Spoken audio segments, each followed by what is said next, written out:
to me, to the president, to the administration, the importance of India is now. We're seeing real American investment here and vice versa. For example, Amazon expects to invest $35 billion into India by 2030 to advance AI-driven digitization, export growth, and job creation. Microsoft announced a $17.5 billion investment here in India, including the expansion of hyperscale cloud infrastructure. And just last month, Google broke ground on a subsea cable landing terminal, which is valued at about $15 billion. In February, India hosted the Global AI Impact Summit. The United States showed strong support with a large delegation. At the summit, we announced the U.S. AI Exports Program, TechCore, National Champions Initiative, and the AI Agent Standards Initiative. At the summit, Undersecretary Helberg and I officially welcomed India into Pax Silica, making India one of the first 10 trusted countries that were invited to join. As soon as that announcement happened, within 2 weeks, we had interest from 60 other countries that have asked us to join Pax Silica. The reason India was in the first top 10 countries around the world to join this is because we trust this place. We trust the people here, we trust the technology, we trust your government. It's a partnership that we're willing to build on. India is joining a network of trusted ecosystems and resilient supply chains for the technologies that will define the future, from artificial intelligence to semiconductors and quantum computing. Our joint statement on the U.S.-India AI partnership reaffirmed our shared vision for our innovation ecosystems. We agreed. Last year, the leaders agreed to encourage public and private investment to expand manufacturing capacity in India and in the U.S. for active pharmaceutical ingredients and for critical medicines. We delivered, and India delivered in a big way. I'll share two things with you.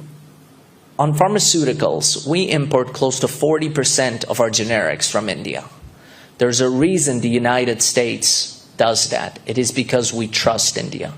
These are critical, literally life-saving ingredients that are needed in the United States. It's happening here, not in other places around the world, because of that trust.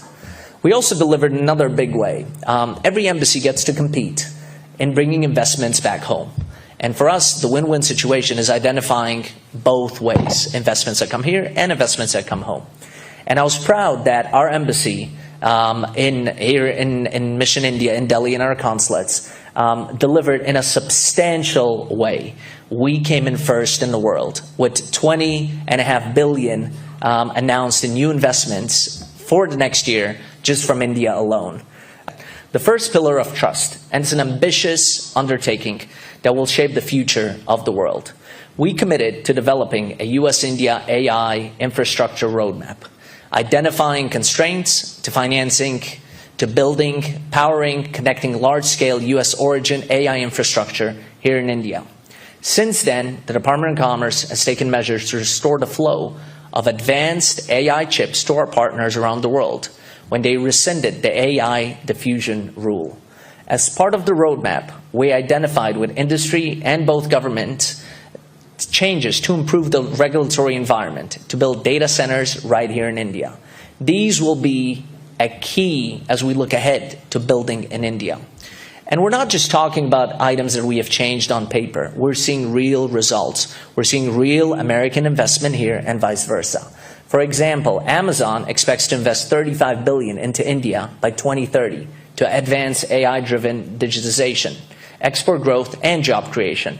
Microsoft announced a $17.5 billion investment here in India, including the expansion of hyperscale cloud infrastructure. And just last month, Google broke ground on a subsea cable landing terminal, which is valued at about $15 billion. These are incredible things that we have seen just from a handful of companies. Every week, we have individuals that show up to the embassy and they ask, is it safe to invest in India? Is this somewhere we can partner with? And our answer to them is yes. When President Trump came into office recently, a year and a half ago, one of the things that the United States took an account of is, where is the world heading? And for too long, those centers of power have stayed in places that have frankly become outdated. One of the things this administration has done is identify new centers of power To me, to the president, to the administration, the importance of India is now. It's not stuck in other places. It's not stuck in past societies. We realize the potential that India has. We see the growth that India has, not only economically. Our cooperation holds strategic importance. It addresses emerging threats, advances peaceful use of space, provides counterbalance to China's influence, and drives technological innovation and economic growth.